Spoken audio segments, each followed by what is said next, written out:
ඉස්සර ඉස්කෝලේ යන කාලේ පුංචි කාලේ වගේ නෙමෙයි. දැන් නම් දවස් හරිම වේගෙන් යනවා වගේ නේද? මට නම් දැනෙන්නේ මේ දවස් හැම එකක්ම ගෙවෙද්දි අපි හැමතිස්සෙම වයසට යනව නේද කියලා. ඉතින් ඒ සිතුවිල්ල මට හිතෙනවත් එක්කම මම දැන් මං ගැන මගේ සෞඛ්‍ය ගැන ගොඩක් හිතන්න පුරුදු වෙලා. ඉතින් ඉස්සර උදේ ඇහැරුණාම කෙලින්ම මම තේ එක තමයි බොන්නේ. හැබැයි දැන් ඒ වෙනුවට මම උණු වතුර වීදුරුවක් හරි එහෙම නැත්නම් මේ වගේ ඕවර්නයිට් තියාගත්ත ඩිටොක්ස් වෝටර් එකක් හරි මම බොනවා.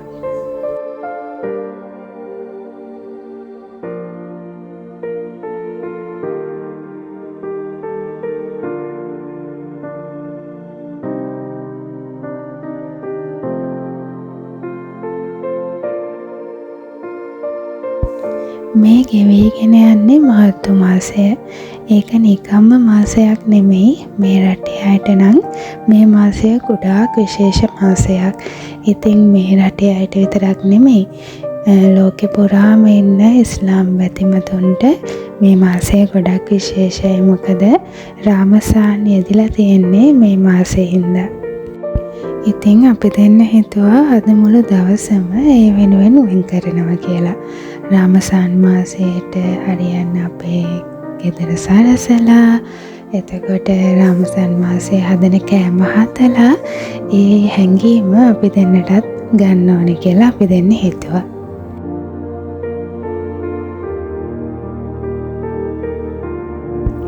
ලංකාවේ මුස්ලිම් අය රාමසාන් කාලෙට මේ වගේ කැඳ එකක් හදනවා.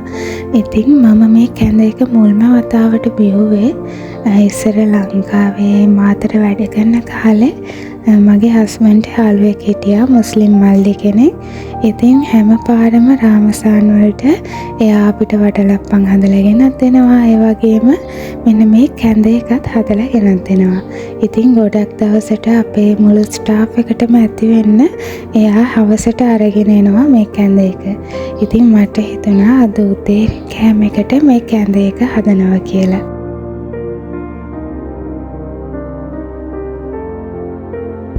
ඇත්තම කිව්වොත් මුලදී මට මුස්ලිම් ආගම ගැන ලොකු අදහසක් තිබුණේ නැහැ. මොකද ලංකාවේ ගොඩක් අය කතා බහ වෙන දේවල් කියන දේවල් එක්ක මට ඒ ගැන හොයලා බලන්න එහෙම උවමනාවක් තිබුණෙත් නැහැ. හැබැයි මෙහි ඩුබයි ආවට පස්සේ මම දැක්කා මෙහි අයගේ තියෙන ඒ ගෞරවය, ගැහැණු අයට තියෙන ගෞරවය, එයාලා එකතු වෙලා කරන වැඩ, එයාලගේ එකමුතුකම ඇත්තටම හරිම ලස්සනට මම දැක්කා.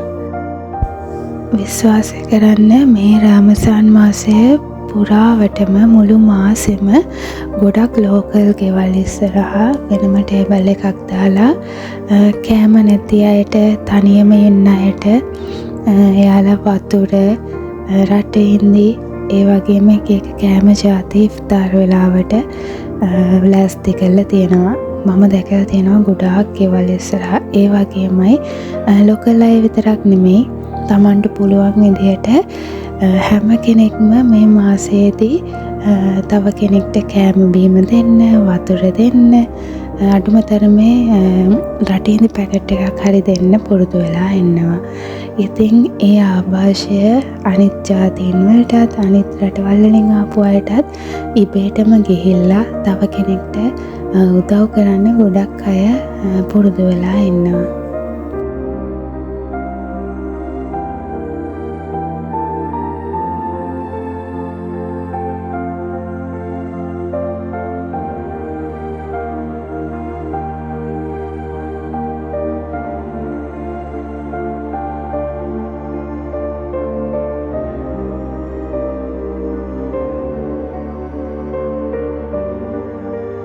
මම හිතන්නේ හරි විදිහට මේ කැඳ එක හදද්දී මුලින් එළවලු ටික තෙම්පරාදු කරලා ගන්නේ නැහැ. නිකම්ම වතුරෙන් තමයි තම්බගන්නේ. හැබැයි මට හිතුණා බටර් ටිකක් දාලා මේ ටික තෙම්පරාදු කරලා තම්බගත්තොත් තවත් රස වෙයි කියලා.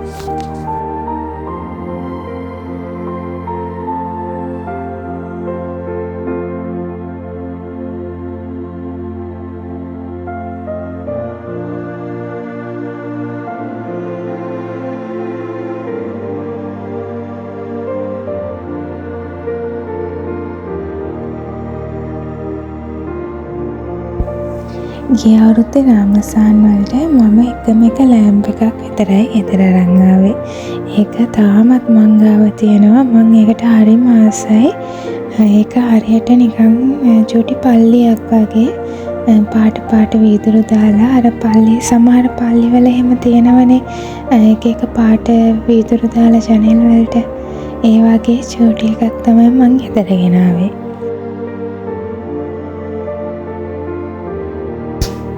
හැබැයි මේ පාර රාමසාන් වලට මට හිතුණා අපි දෙන්නම එකතු වෙලා මොනවා හරි දෙයක් ඩිසයින් කරොත් හොඳයි කියලා. ඉතින් මම DIY crafts දෙක තුනක් සර්ච් කරලා සේව් කරලා තියාගත්තා. ඒක පුළුවන් විදිහට අපි දෙන්න try කරනවා කියලා. බලමුකෝ ලස්සනට හදාගන්න පුළුවන් වේද කියලා. මේ දවස්වල නත්තල් කාලෙට වගේම හැම ෂොප් එකකම මේ වගේ සරසන ಜಾති පිරීලා තියෙනවා. ඉතින් ඒව නම් මාරම ලස්සනයි. ගියාම ඒ හැම එකක්ම අරන් එන්න හිතෙනවා.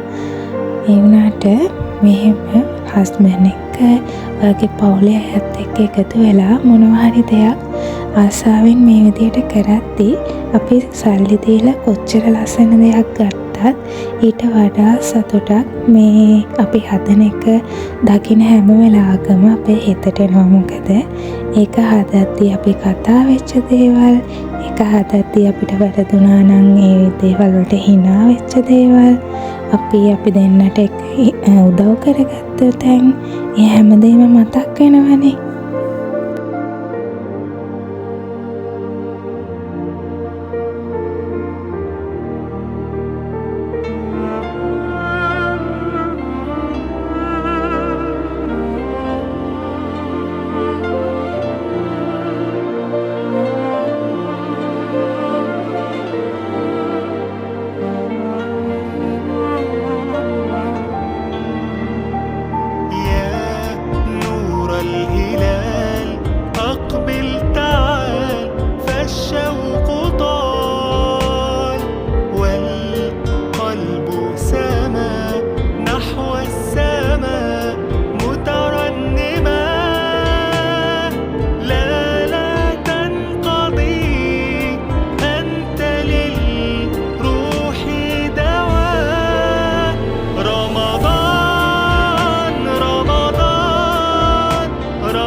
මම කලින් ඉඳන්ම හිතාගෙන හිටියේ අද ෆලූඩා හදන්න ඕන කියලා. මම මාරම ආසයි ෆලූඩා බොන්න. හැබැයි මෙහි තියෙන ෆලූඩා ලංකාවේ අපි බොන එක වගේ නෙමෙයි. මෙහි අය ඒකට ගොඩාක් පළතුරු ಜಾති එක එක නට්ස් වර්ග පුරවනවා. ඉතින් මට හිතුණා ලංකාවේ මම ඉස්සර PNS එකකින් එහෙම අරගෙන ආසාවෙන්ම බොන ෆලූඩා එක ඒ විදියටම හදන්න ඕනේ කියලා. ඉතින් ඒකට මම ඊයේ ජෙලි එක හදලා සෙට් වෙන ෆ්‍රිජ් එකේ දාලා තියුවේ. ඉතින් රාමදාන් ඩෙකොරේෂන්ස් හදන ගමන් අපි දැනට බොන්න ෆලූඩා හදන්න මම ආවා.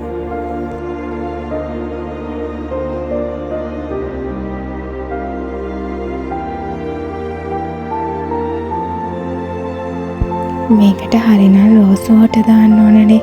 මට ඒක අරන් එන්න ඇත්තටම අමතක වුණා. ඉතින් මං ගාව රෝස් එසෙන්ස් එක තිබුණ හින්දා ඒකෙන් ටිකක් දැම්මා සුවඳයි රසයි එන්න. හැබැයි මං හිතන්නේ මගේ ෆලූඩා එකේ හරි පාට නම් එන එකක් නෑ. සමහරට ජෙලි ටිකත් එක්ක කවලම් කරද්දී ඒවි. බලමුකෝ.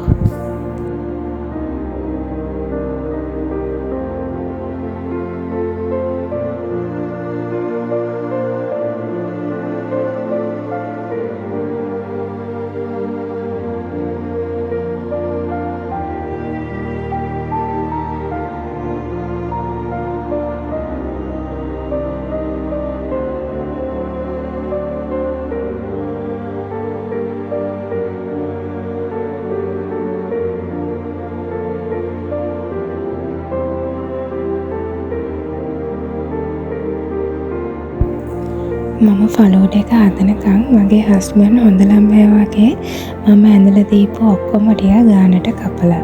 දැන් මට තියෙන්නේ මේ ටික පිළිවෙලට අලව ගන්න.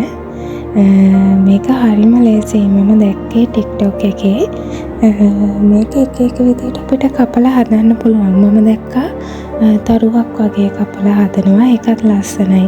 මේක අපිට අපේ පිටියේ එල්ලන්න, ජනෙල ළඟ එල්ලන්න මේ විදිහට හදන්නත් පුළුවන්. හැබැයි මම නම් හදන්නේ මගේ මේසෙ උඩින් තියන්න.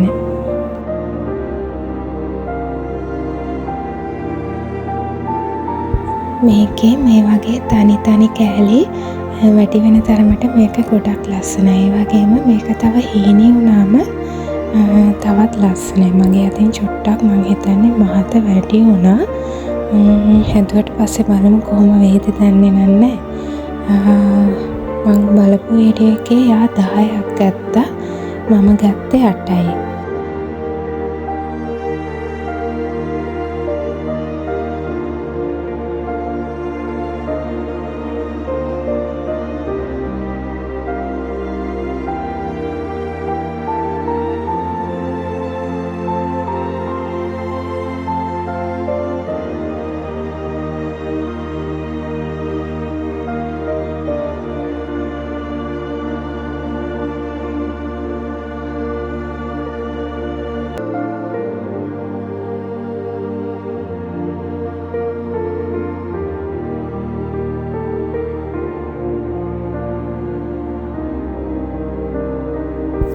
හඳ කියන්නේ රාමසාන් මාසයේ ප්‍රධානම කොටසක්නේ. ඉතින් මේ හඳේ වෙනස් වීම අනුව තමයි එයාලා තීරණය කරන්නේ මොන මාසෙද රාමසාන් පටන් ගන්නෙ. ඒ වගේම රාමසාන් වලට උපවාස කරන්න පටන් ගන්නෙ. ඒ වගේම ඒක ඉවර කරලා එයාලගේ උත්සව තියාගන්නේ මොන දවස්වලටද කියලා. ඉතින් මමත් හදන්නේ ලස්සන හඳක් හදන්න. ඒකට ලයිට් දාලා සුදු පාටින් ඩෙකොරේට් කරලා මට හිතුණා මගේ මිර එක ළඟින් ඒක තියුවොත් ලස්සනට තියේවි කියලා.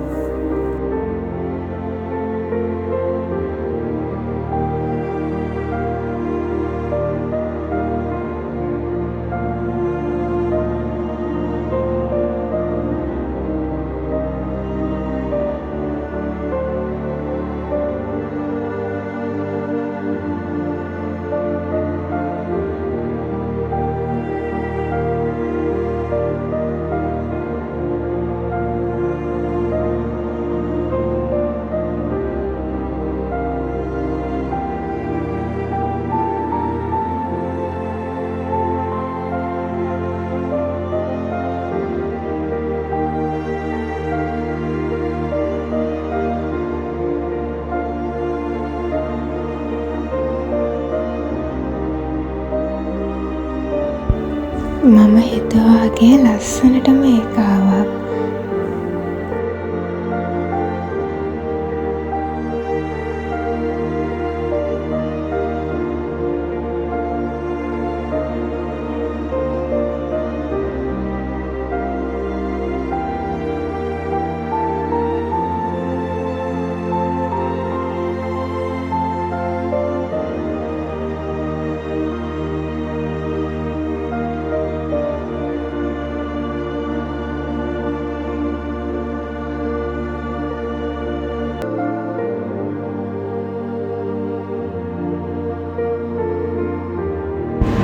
අපි අද දවල්ට කන්න හදන්නේ මන්දි කියන්නේ ඒක ඇරබික් රයිස් එකක්. බිරියානි ක්‍රමයට තමයි හදන්නේ. හැබැයි ඒ තරම් ස්පයිසස් දාන්නේ නැහැ. ඒක නිකන් සුදු බතක් වගේ තමයි හදන්නේ. හැබැයි ඒක අරාබි එක රටවල් වලටත් වෙනස් වෙනවා මම හිතන්නේ. අර බිරියානි එකක් තරම්ම පාට වෙන්න හදන බතුත් තියෙනවා. හැබැයි අපි අද හදන්නේ මෙහි අය කන විදියට ඒක ලා කහ පාටකට වගේ තමයි හදන්න ඕන.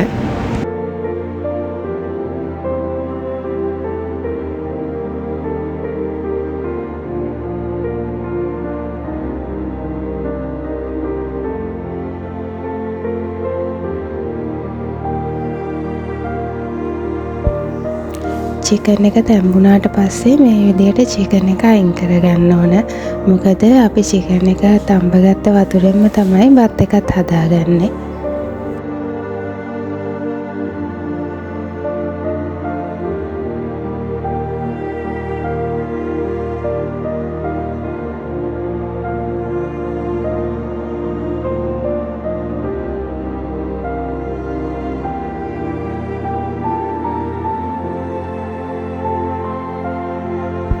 මේ බත් එකට කිසිම කරි එකක් කිසිම ග්‍රේවි එකක් යාලා එකතු කරගන්නේ නැහැ. අර මං හදාගත්තා වගේ චිකන් කෑල්ලකුයි තව තක්කාලි වැඩියෙන් දාලා යාලා චට්නි එකක් වගේ හදනවා.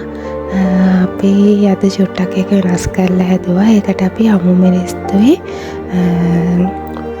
කොත්තමල්ලි කොලයි එකතු කරගත්තා. නැත්තම් මේක හරි පාට තනි රතු පාටට එන්න ඕන තක්කාලි විතරක් තියෙද්දි.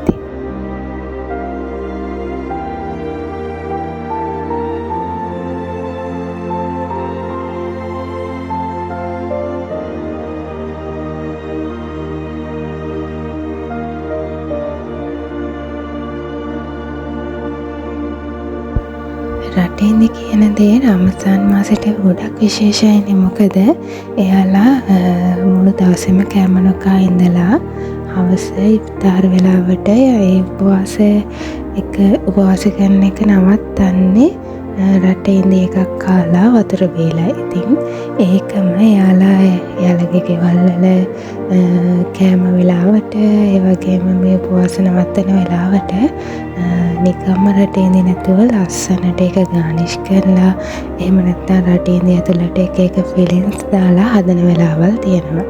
ඉතින් මමත් අද හදන්නේ රටේ ඉඳි ඇතුළට පිස්තාකියෝ ක්‍රීම් එකට ෆිල් කරලා ඩෙසර්ට් එකක් හදාගන්න.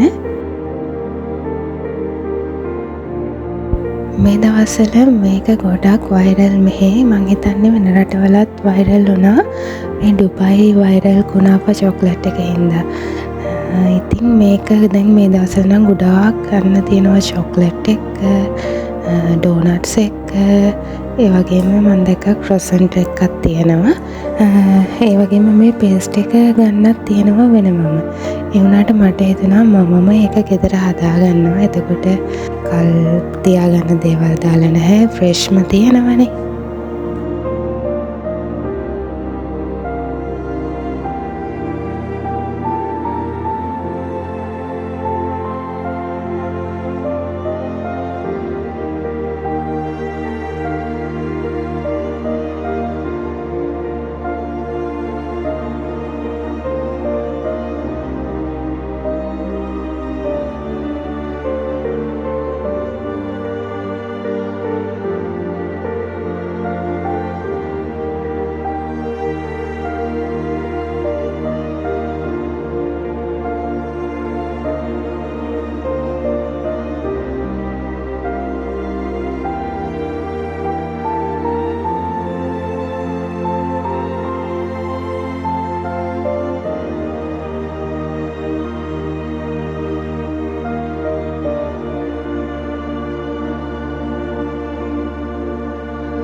හැමදාම මොන විදියට නැතුව මට හිතුණා අද ඇපල් ටී එකක් හදාගන්න ඕනේ කියලා.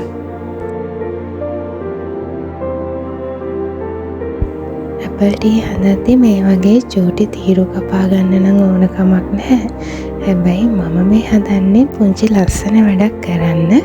නැත්තම් සාමාන්‍යයෙන් ඇපල් ටී හදනකොට ඔයාට කැමති විදියට පොඩි කෑලි කපලා ඒක තේකට එකතු කරලා තේක හදාගන්න පුළුවන්.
ඉස්සර මම අලුත් කෑම හදන්න ආස වුණාට හදන්න බයයි.